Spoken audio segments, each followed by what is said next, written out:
Welcome to infinitestoryhouse. I used to be fearless.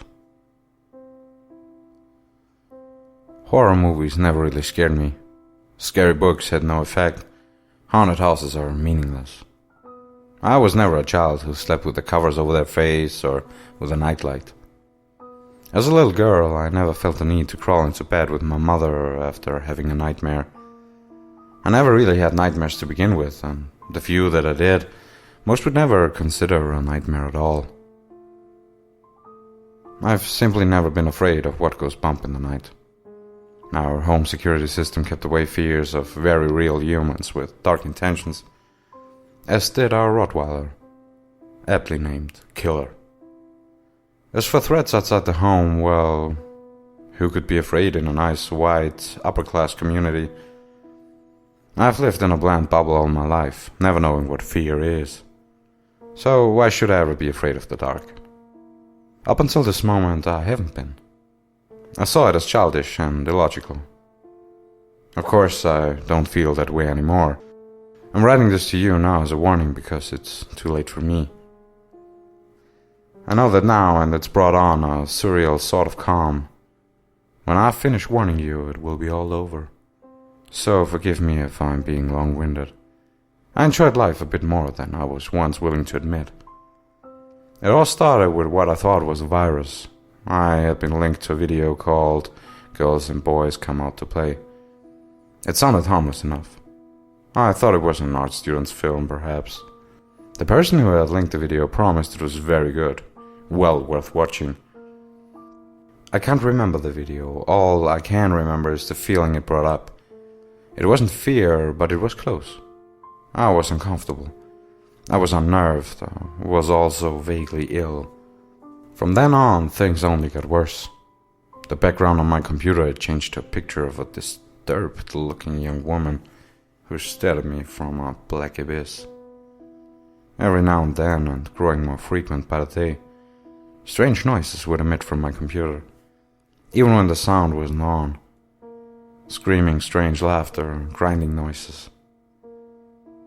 At the time, I was annoyed. The fear hadn't settled in quite yet. Then the faces started popping up, like those ridiculous screamers that scared my friends in high school. Yet, these were different. They looked real.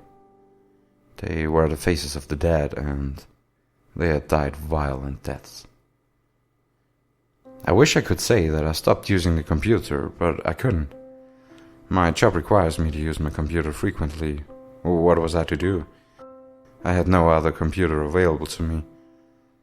I tried to take it in to have the virus removed, but no one could help me. They said there wasn't a virus. They said the computer was fine. Meanwhile, it got worse. The faces weren't just popping up, they would stay. And with those horrible rotted eyes, they would hold my gaze. I couldn't look away from them and their terrible mocking grins, and oh god, the smell. My computer forever had a vague stench of death around it. I thought I was going crazy. I thought that perhaps someone was messing with me. The people at the computer repair place didn't know what they were talking about. Something was wrong, but I knew that it had to be something very real that just had to be fixed. So I got a new computer. Everything was fine for a while, but then it all came back, and in full force. Now there were voices. Now there was screaming. Now the rotted faces showed their stinking bodies. I could see every maggot, every fly, every pus-filled crevice. And they were calling to me, telling me that soon, very soon, I'd be joining them. And they were so angry that I had tried to get rid of them, and now they would make me pay. And I didn't know what to do. Ignoring the problem wasn't working. I thought maybe it was the fault of a friend from work. Perhaps it came from the emails they had been sending me. I never thought it was the video, not for a second. After all, that just wasn't logical. I was at the end of my rope.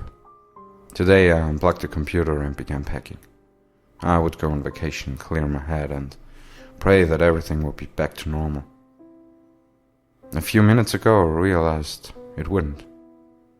The power went out, and for the first time in my life, I felt true fear. And I had no idea that in a few moments it would become mind-numbing. I stumped through the house, looking for a flashlight, when I saw that something was still giving off light. The computer. The unplugged computer was on, and the woman in the background was moving, beckoning me over. I couldn't help myself. I sat down across from her, with the darkness caving in all around me. And then the woman, like all of the other images I've seen before, began to rot away. The whole scene rotted away, and then the screen went black. And without light, without a means of seeing my reflection, I saw her behind me for the briefest of moments, a bloody and rusted knife in her hand. The computer came back to life, and my old background had returned. But I know it's not over. So I've decided to come here. I know you all like to be scared, right? Well, take it from someone who has only very recently known fear. It's not always worth it, and not everything is fun and games. Of course, you probably won't believe me. Why should you? The thing is, I haven't been completely honest with you. There was no video. It was a story.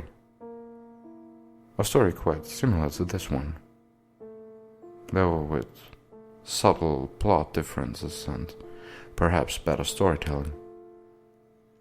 I know all of you like stories that might give you a good scare. That's probably why you started reading mine. Now that you've read this, you will share my fate. I know it's cruel and perhaps unfair, but it has to be done. I just hope that you can take comfort in knowing that when I'm the woman haunting your computer, I'll be a bit more gentle. If I can, I'll use a blade that's a little less dull. Pictures of those who came before us, who are a little less grotesque. Sounds that are a little less alarming. But then again, you do like to be scared, right? Don't worry. I won't ask you to repost this story 5 times. Nothing will save you. After all, nothing could save me.